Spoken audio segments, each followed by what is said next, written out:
नमस्कार विद्यार्थी मित्रांनो, मी प्राध्यापक भगवानराव मस्के, संचालक संस्कार स्पर्धा परीक्षा केंद्र कळमनुरी। तर विद्यार्थी मित्रांनो, येणाऱ्या इयत्ता 10वी वर्गाच्या परीक्षेच्या दृष्टिकोनातून मी आज 10व्या वर्गासाठी अभ्यासक्रमात जी अलंकार आहेत ते अलंकार चा हा व्हिडिओ आपल्यासमोर सादर करणार आहे। तर इयत्ता 10वी आणि इयत्ता 10वी मध्ये जे अलंकार आहेत ते अलंकार आपण अभ्यास करा। तर विद्यार्थी मित्रांनो, अलंकार या शब्दाचा अर्थ दागिना असा होतो। जसं की स्त्रिया आपण सुंदर दिसावं म्हणून अलंकार आभूषणे वापरत असतात, तसंच भाषेमध्ये सुद्धा काही गुणधर्म आहेत की त्या गुणधर्मामुळे भाषेला शोभा प्राप्त होते। जसं आपण म्हणतो माणसाच्या आयुष्यामध्ये दुःख पुष्कळ आहे, खूप आहे आणि सुख फार कमी आहे। मग हे जर आपल्याला म्हणायचं असेल तर एक धागा सुखाचा 100 धागे दुःखाचे, जरताळी हे वस्त्र मानवा तुझ्या या आयुष्याचे, किंवा सुख पाहता जवा पाडे दुःख पर्वता एवढे। म्हणजे खूप चांगलं वाटतं की हा भाग आहे की आपण पाहतो की अलंकार या शब्दाचा अर्थच दागिना असा होतो। मग एक मोबाईल माझा मोबाईल बंद करा। तर विद्यार्थी मित्रांनो, की अलंकार मग आपण पाहिलं की एक धागा सुखाचा 100 धागे दुःखाचे, जरताळी हे वस्त्र मानवा तुझ्या या आयुष्याचे, खूप सुंदर वाटतं। मग अशाच भाषेमध्ये सुद्धा अलंकार आहेत की आपण भाषेच्या अलंकाराची व्याख्या करायची असेल तर ज्या ज्या गुणधर्मामुळे भाषेला शोभा प्राप्त होते त्या त्या गुणधर्मांना भाषेचे अलंकार म्हणतात। मग भाषेच्या अलंकाराचे मुख्य प्रकार दोन आहेत की भाषेचे अलंकार आणि भाषेचे अलंकाराचे मुख्य प्रकार दोन आहेत। एक आहे शब्द अलंकार आणि दुसरा आहे अर्थ अलंकार। हे शब्द अलंकार आणि अर्थ अलंकार। तर विद्यार्थी मित्रांनो, शब्द अलंकार आणि अर्थ अलंकार हे दोन मुख्य प्रकार असले तरी आपल्याला इयत्ता 10वी मध्ये अर्थ अलंकाराचे प्रकार अभ्यासाला आहे। आता शब्द अलंकार काय आहे हे सांगतो तुम्हाला की शब्दातील ध्वनी रचनेमुळे भाषेला शोभा प्राप्त होते तेव्हा शब्द अलंकार असतो। म्हणजे शब्दातील ध्वनी रचनेमुळे नाद निर्माण होऊन भाषेला शोभा प्राप्त होते त्यावेळेस शब्द अलंकार असतो। आणि अर्थालंकार की अर्थालंकारामध्ये ही भाषेचे सौंदर्य अर्थाने पूर्ण दिसते तेव्हा अर्थालंकार असतो। म्हणजे अर्थालंकारामध्ये अर्थाला महत्त्व असतं तर शब्दालंकारामध्ये शब्दातील ध्वनीला, नादाला महत्त्व असतं। तर अर्थालंकारामध्ये इयत्ता 10वी मध्ये आपल्याला 4 प्रकार अभ्यासायचे। यामध्ये आहे रूपक अलंकार,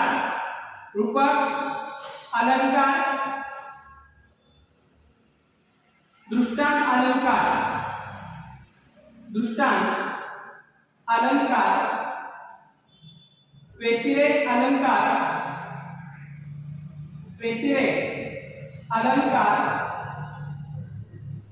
आणि चेतना गुणोक्ती अलंकार।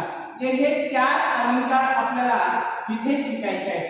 तरी हे 4 अलंकार शिकायच्या अगोदर आपल्याला अर्थालंकार शिकताना तर विद्यार्थी मित्रांनो, अर्थालंकार शिकत असताना 4 गोष्टी महत्त्वाच्या आहेत आणि त्या 4 गोष्टी नेहमी तुम्हाला परीक्षेमध्ये विचारल्या जातात। एक आहे उपमेय। आता उपमेय कशाला म्हणायचं की जेव्हा वाक्यामध्ये ज्याचे वर्णन केलेले असते त्याला उपमेय असे म्हणतात। म्हणजे वाक्यात ज्याचे वर्णन केलेले आहे त्याला उपमेय असं म्हणायचं। इथे आपण उदाहरण पाहू की उदाहरणार्थ तुझे मुख चंद्रासारखे आहे, तुझे मुख चंद्रासारखे आहे, चंद्रासारखे आहे। आता या उदाहरणामध्ये आपण मुखाबद्दल बोलतोय, मुखाचं वर्णन केले म्हणून उपमेय मुख आहे। जसं आपण पाहिलं की सुरेशचे अक्षर मोत्याप्रमाणे आहे, मग या सुरेशचे अक्षर मोत्याप्रमाणे आहे या उदाहरणामध्ये आपण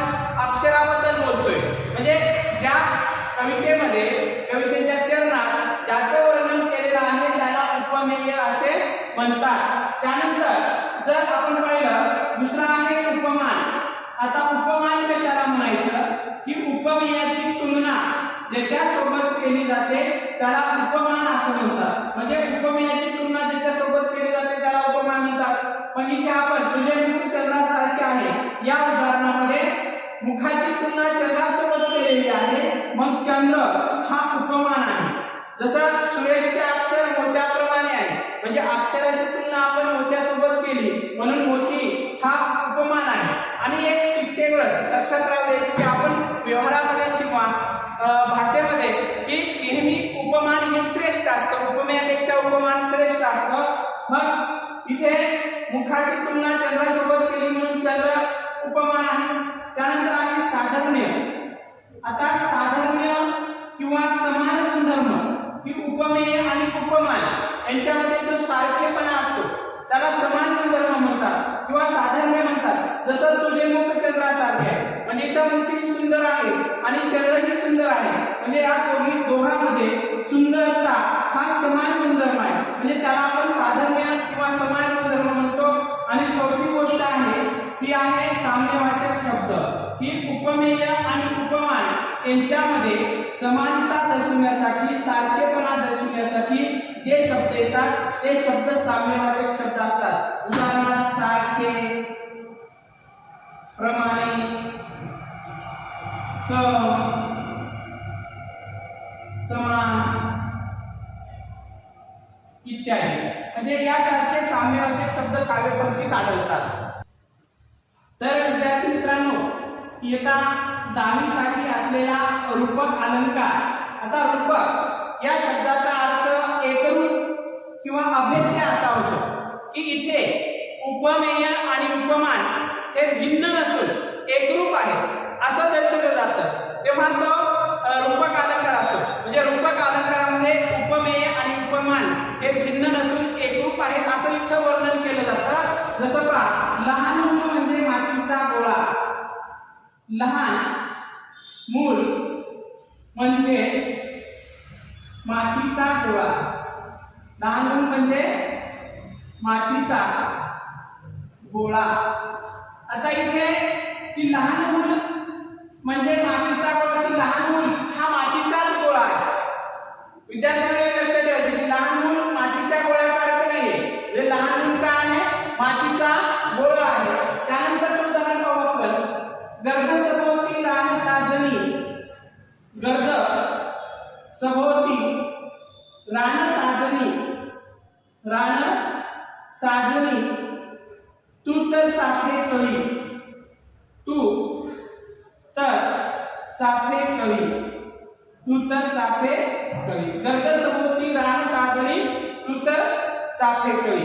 किंवा उठ पुरुषोत्तमा, उठ पुरुषोत्तमा, पुरुषोत्तमा, वाट पाहे रमा, वाट पाहे रमा, पाहे रमा, दावी मुख चंद्रमा, दावी मुख चंद्रमा, दावी मुख चंद्रमा, सकळ अशी. आता इथे विद्यार्थी मित्रांनो की मुख चंद्रमा, मुख हाच चंद्र म्हणजे मुख आणि चंद्र एकरूप आहे. चाफेकळी, तू तर चाफेकळी, म्हणजे तू काय, गर्द सभोवती रान साजनी, तू तर चाफेकळी, म्हणजे तू चाफेकळी आहे. किंवा लहान मूल म्हणजे मातीचा गोळा.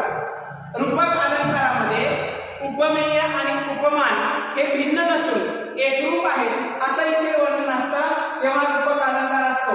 मग इथे रूपक अलंकारामध्ये जसं मातीचा गोळा, मुख चंद्रमा म्हणजे मुख हाच चंद्र, त्यानंतर वाघनीचे दूध प्यायला वाघ बच्चे फाकडे, की चा ची चे च्या ही षष्ठी विभक्तीची प्रत्यय सुद्धा या उदाहरणामध्ये आढळतात.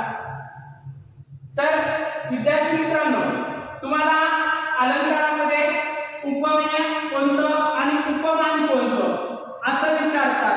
मग या उदाहरणात उपमेय कोणतं आहे आणि उपमान कोणतं आहे हे विचारतात की इथे आता उपमेय आपण पाहू. पहिल्या उदाहरणामध्ये उपमेय कोणतं आहे, लहान मूल म्हणजे मातीचा गोळा, म्हणजे वर्णन हे लहान मुलाचं आहे. म्हणजे काव्यपंक्तीत ज्याचं वर्णन असतं ते उपमेय असतं. म्हणजे लहान मूल हे उपमेय आहे आणि त्याची तुलना कशासोबत केली तर मातीचा गोळा. काय आहे? मातीचा गोळा हे उपमान आहे की मातीच्या गोळ्यासोबत त्याची तुलना केलेली आहे. गगसभोवती गाण साधने उत्तर चाफे कवी. म्हणजे इथे साधनी बद्दल बोलल्या जाते आणि साधनेची तुलना चाफेकळी सोबत केलेली आहे. कशासोबत? चाफेकळी सोबत. त्यानंतर जर आपण पाहिलं तिसरं उदाहरण उठ पुरुषोत्तमा वाट पाहिरमा दावी मुखचंद्रमा सकळाशी. मुखचंद्रमा म्हणजे मुखाबद्दल बोलले जाते आणि त्याची तुलना चंद्रासोबत केली आहे.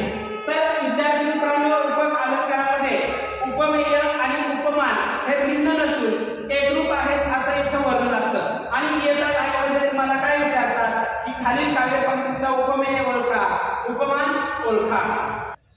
विद्यार्थी मित्रांनो, इयत्ता 10वी साठी अभ्यासक्रमास असलेला व्यतिरेक अलंकार. आता व्यतिरेक या शब्दाचा अर्थ अधिक असा होतो. एरवी व्यावहारिक जीवनामध्ये आपण पाहतो की उपमेयापेक्षा उपमान काय असतं? श्रेष्ठ असतं. म्हणजे उपमान श्रेष्ठ असतं. परंतु आता व्यतिरेक म्हणजे अधिक्य. इथे काय दर्शवलं जातं? आपण उदाहरण पाहू. अमृताहून गोड नाम तुझे देवा. अमृताहून गोड नाम तुझे देवा. नाम तुझे देवा. आता इथे की देवाच्या नामाचं वर्णन आहे आणि नामाची तुलना अमृतासोबत केली. परंतु इथे काय सांगितलं की देवाचं नाम हे अमृतापेक्षा श्रेष्ठ आहे. कशापेक्षा श्रेष्ठ आहे? अमृतापेक्षा श्रेष्ठ आहे. आपण एरवी अमृत हे श्रेष्ठ आहे, अमृत श्रेष्ठ आहे. परंतु इथे काय सांगितलं की देवाचं नाव हे अमृतापेक्षा श्रेष्ठ आहे. म्हणजे उपमेय हे उपमानापेक्षा श्रेष्ठ असताना आपल्याला दिसून येतं. त्यानंतर उदाहरण आपल्याला सांगता येईल की सावळा रामचंद्र. सावळा ग रामचंद्र. रामचंद्र आभाळी लोकतो. सावळा ग रामचंद्र रत्न मंचकी झोपतो. रत्न मंचकी झोपतो. सावळा ग रामचंद्र रत्न मंचकी झोपतो. त्याला पाहता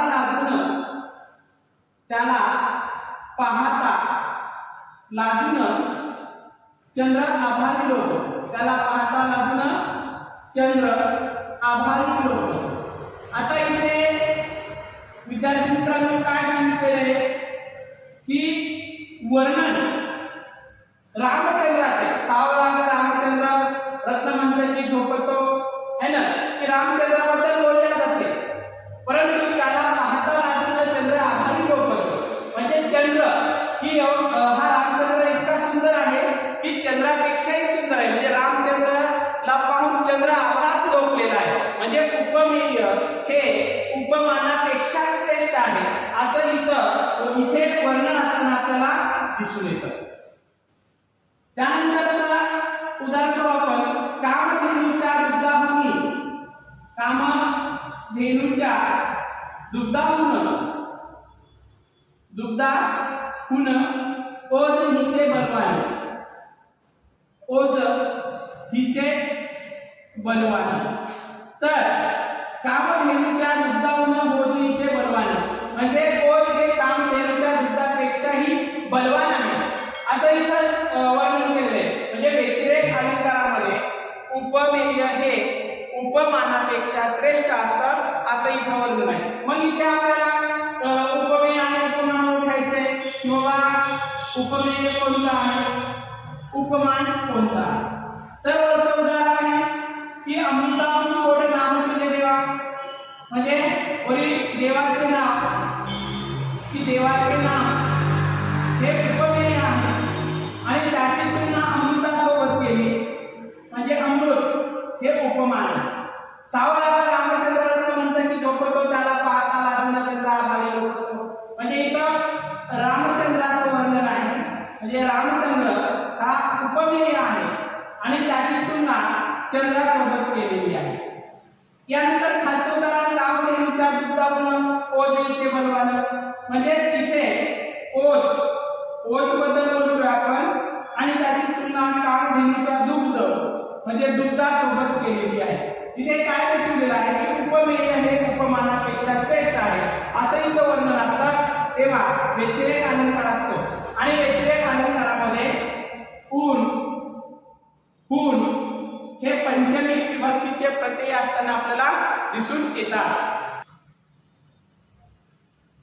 विद्यार्थी मित्रांनो, इयत्ता 10वीला दृष्टांत अलंकार आहे आणि दृष्टांत अलंकार कधी होतो तर एखादी गोष्ट पटवून देण्यासाठी त्याला समर्पक असं उदाहरण किंवा दाखला दिला जातो तेव्हा दृष्टांत अलंकार असतो. जर एखादी गोष्ट पटवून द्यायची असेल तर त्याला समर्पक असं उदाहरण किंवा दाखला दिला जातो तेव्हा दृष्टांत अलंकार असतो. आता दृष्टांत अलंकारामध्ये संत तुकाराम महाराजांचे अभंग आहे. तुकाराम महाराजांनी लहानपणाचं महत्त्व पटवून देण्यासाठी किंवा लहानपण घेतलेलं किती चांगलं असतं त्यांनी उदाहरण सांगितलं की लहानपण देगा देवा, लहानपण देगा देवा, देगा देवा मुंगी साखरेचा रवा, मुंगी साखरेचा रवा, साखरेचा रवा ऐरावत रत्न थोर, ऐरावत रत्न थोर, रत्न थोर त्याशी अंकुशाचा मार, त्याशी अंकुशाचा मार, त्याशी अंकुशाचा मार. म्हणजे तुकाराम महाराजांनी लहानपणाचं महत्त्व पटवून देण्यासाठी येथे दोन गोष्टींची तुलना केलेली आहे की लहानपण देगाला मुंगी साखरेचा रवा, म्हणजे मुंगी लहान आहे म्हणून तिला साखर मिळते. ऐरावत रत्न थोर त्याशी अंकुशाचा मार, ऐरावत नावाचा हत्ती इंद्रदेवाचा म्हणजे देवाचा देव इंद्र आणि त्याचा हत्ती ऐरावत, परंतु या ऐरावताला सुद्धा अंकुशाचा मार खावा लागतो. म्हणून तुकाराम महाराजांनी लहानपणाचं महत्त्व पटवून देण्यासाठी ते मुंगीचं आणि हत्तीचं आपल्याला उदाहरण दिलेलं आहे. त्यानंतर एक उदाहरण पाहू आपण.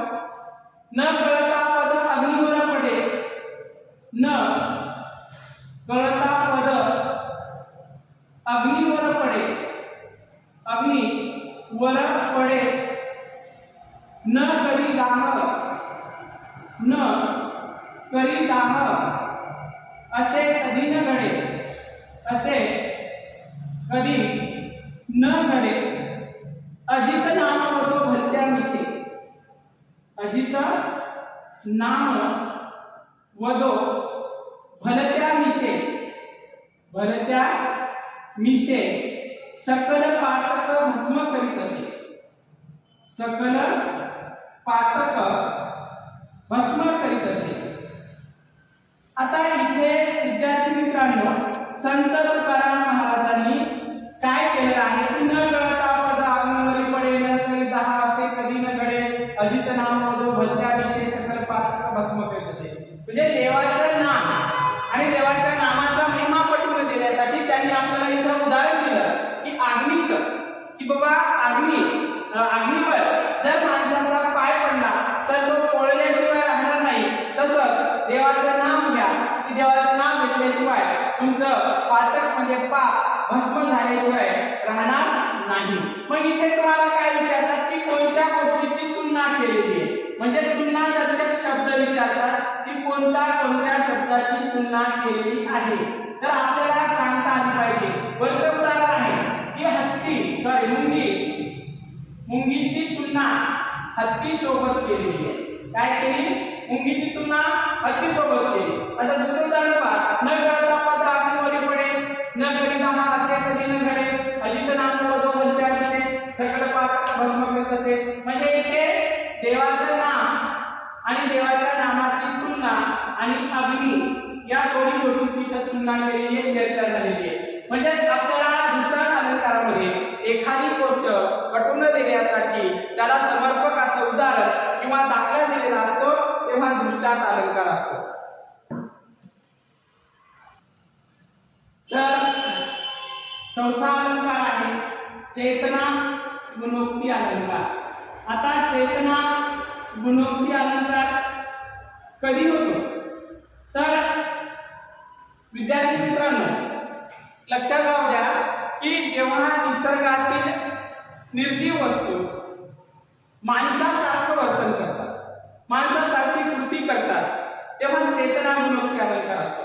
जसं की पाने पाहतात, फुलं हसतात, झाडं बोलतात. उदाहरणार्थ ती पहा मागे मान उंचावून पाहणारी टेकडी, तेथे ध्यानस्थ बसलेला वृक्ष, त्याच्या दोन्ही हातावर वाऱ्यावर उडणारी शेते, तिथे उड्या मारीत वाहणारा अवखळ झरा. म्हणजे या उदाहरणामध्ये लक्ष द्या की निसर्गातील निर्जीव वस्तू ह्या सजीवासारखं माणसासारखं वर्तन करतात. जसं की रात्र बोलते, रात्र हसते, सकाळ हसते, पानं पाहतात, फुलं हसतात, या प्रकारचं वर्णन असतं. चाफा रुसतो, ऐक नाही. मग इथे आपण उदाहरण पाहू. कुटुंब वत्सल इथे फणसहा, कुटुंब वत्सल इथे फणसहा, इथे फणस हा कटी खांद्यावर घेऊन बाळ, कटी खांद्यावर, कटी खांद्यावर घेऊन बाळ. कुटुंब वत्सल इथे फणसा कटी खांद्यावर घेऊन बाळ. म्हणजे कुटुंब वत्सल म्हणजे हा कुटुंबासारखा, कुटुंब प्रमुखासारखा, कुटुंब प्रिय फणसाचं झाड, त्याच्या झाडाला जी लटकलेली फळं आहेत ते कटी खांद्यावर, त्याच्या कमरेवर खांद्यावर असलेली लहान बाळ आहे, असं इथं वर्णन केलेलं आहे. आला हा दारी, आला हा दारी, उभा वसंत फेरीवाला, उभा वसंत फेरीवाला, वसंत फेरीवाला. पोते सौंद्याचे, पोते सौंद्याचे, पोते सौंद्याचे, देईल ज्याचे त्याला, देईल ज्याचे त्याला. म्हणजे हा वसंत ऋतू फेरीवाल्याच्या रूपाने फिरतो आहे गदारोदारी आणि ज्याचे त्याला धान्याचे पोते देत आहे.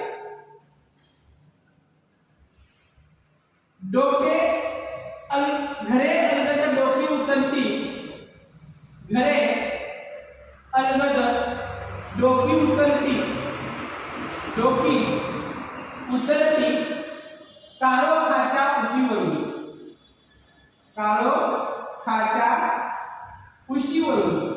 म्हणजे इथे डोके म्हणजे घर डोके उचलत आहे असं वर्णन केले. म्हणजे घरे अलगद डोकी उचलती कारोखाच्या उशी वरुणी. स्फुट स्फुट गीत म्हणे, स्फुट स्फुट स्फुट स्फुट गीत म्हणे, गीत म्हणे स्मित रजनी मुखपणे, स्मित रजनी मुखपणे. तर विद्यार्थी मित्रांनो इथे रात्र, रजनी म्हणजे रात्र, रात्र ही गीत म्हणत आहे. म्हणजे जेव्हा निसर्गातील निर्जीव वस्तू सजीवासारखं वर्णन करतात तेव्हा तो चेतना गुणोक्ती अलंकार असतो.